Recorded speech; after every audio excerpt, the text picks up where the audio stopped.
Hey guys, it's the Metal Blade 5, and welcome to my response to Gnoggin and Birdkeeper Toby's Who is Ash's Father theory. Obviously, getting the disclaimer out of the way, for Gnoggin you can check out my previous response video, but we also have Birdkeeper Toby this time. I haven't seen many of his videos, but from what I have seen, his Pokemon theories are really good, so I'm not hating on him either. Plus, he's British. I would also highly recommend their theory on Pokemon Sun and Moon being the climactic ending. I got goosebumps from watching that theory. As you can tell from the title of this theory, Gnoggin and Toby attempt to answer one of the two biggest questions surrounding the Pokemon anime. Who is Ash's father? The other being why Ash is still 10. However, unlike other theories on who Ash's father is, this theory attempts to use genetics to find the answer by looking at Ash's traits and remembering what the ones his mum possesses to narrow down who the dad is. This theory also goes against the more popular characters that people theorize to be Ash's father, such as Professor Oak, Giovanni, Mr. Mime, and the person who I personally believe to be Ash's father, Silver, who I'll be referring back to throughout this video.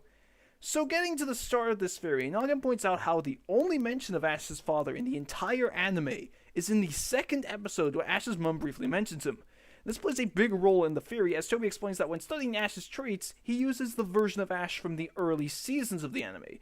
This is a point I agree with, as Ash has gone through a number of design changes over the years, and since Ash's father is only mentioned in episode 2, he would have most likely appeared in the early seasons if he was planned to appear at all. But before we get to Ash's traits, Gnoggin also briefly goes over a comment by Matsumitsu Hitaka, the director of the early season of the anime, which is in regards to Ash's father. However, this quote is, well, wrong. This is because, as even seen in the video, the quote used is about Ash's grandfather. This is weird because there is an actual comment by Hitaka about Ash's father as seen in Jay Witz's video on Ash's father, which I recommend. In this comment, it states that Ash's father is on his own journey, similar to Ash's during the events of the anime. This is a big piece of evidence against the theory, as Gnoggin very briefly states that a factor playing against many other characters being Ash's father is that they were in the wrong region, meaning that they were only sticking to characters found in Kanto. However, this quote shows that it's entirely possible that Ash's father is in another region due to being on his own journey. This is one reason why I think Silver is Ash's father, since he is on his own journey to find Moltres.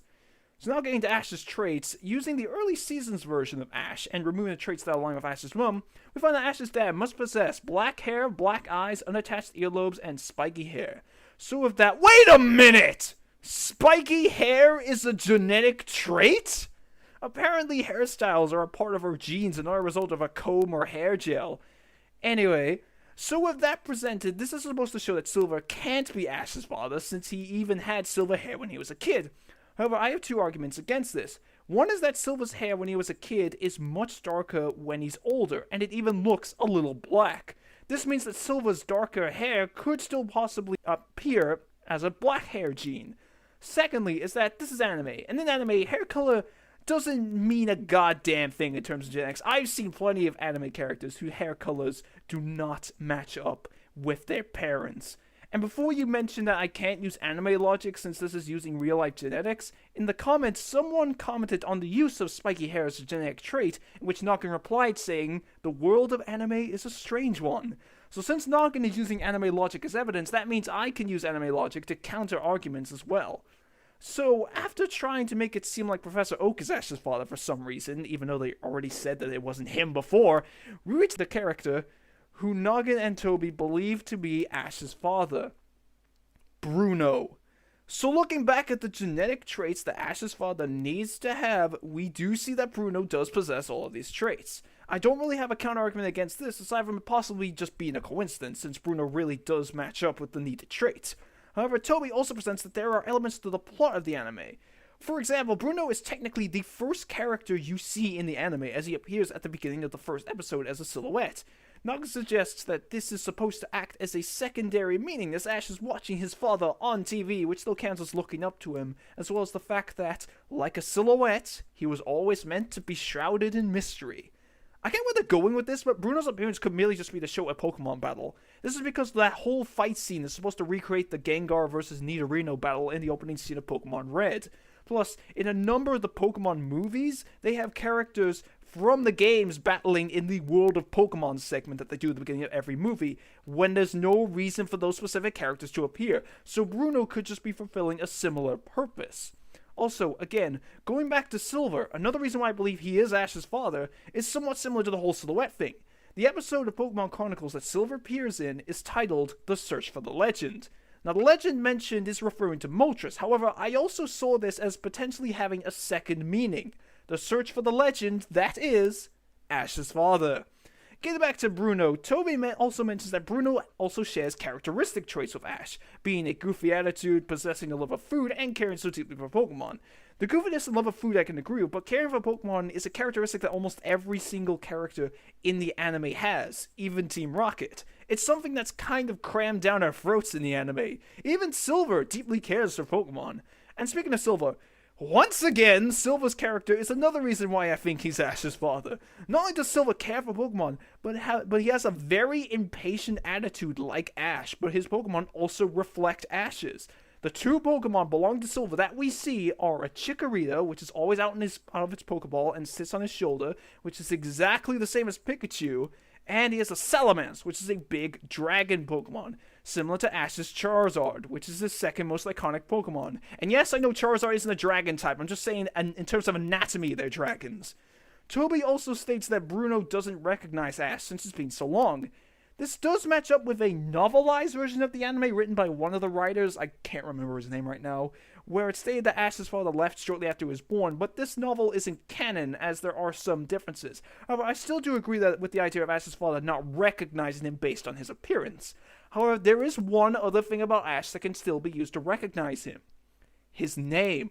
No other character in the entire anime is named Ash, since, he's the main character, but Ash is also a very uncommon name in real life. So if Bruno was Ash's father, shouldn't he recognize his name?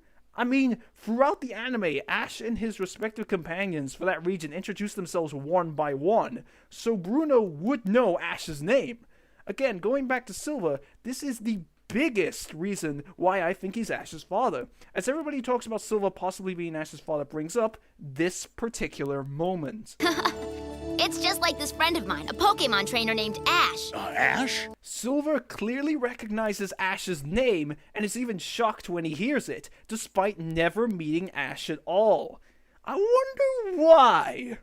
The final point brought up in this theory is that the only line spoken by Ash's mom in the episode that features Bruno has her tell Ash that Bruno has a secret training spot near Pallet Town, because there was real reason for Ash's mom to be the specific person to say that, as Toby suggests that she's keeping tabs on Bruno and wants Ash to meet his father. I get this idea, however the line spoken by Ash's mom says that it was a rumor going around about Bruno's secret training spot. I know Toby suggests that everyone in Pallet Town might be keeping up to date on where Bruno is to help Delia out, but there isn't really any evidence to suggest this, so all we really have is that it was just a rumor being spread around. So that's it for this theory. Again, I'm not hating on Gnoggin or Toby, it's just that I did have a few issues with this theory. And before people say that I'm only making this video because I think Silver is Ash's father, I'm not ignorant. I'm accepting to listening to other people's interpretations. It's just that the reason why I think Silver is Ash's father can be used to show some of the problems of Bruno possibly being Ash's father, as well as showing that some of Bruno's factors also apply to other characters in the anime. That's just what I was getting at. So with that, I'll see you guys in my next response video. Oh, game theory strikes again. Sociopath, Peach is a bipolar dictator commanding an army of brainwashed fungi, and Bowser is a struggling single parent. Is there, anyone left? Well, hello.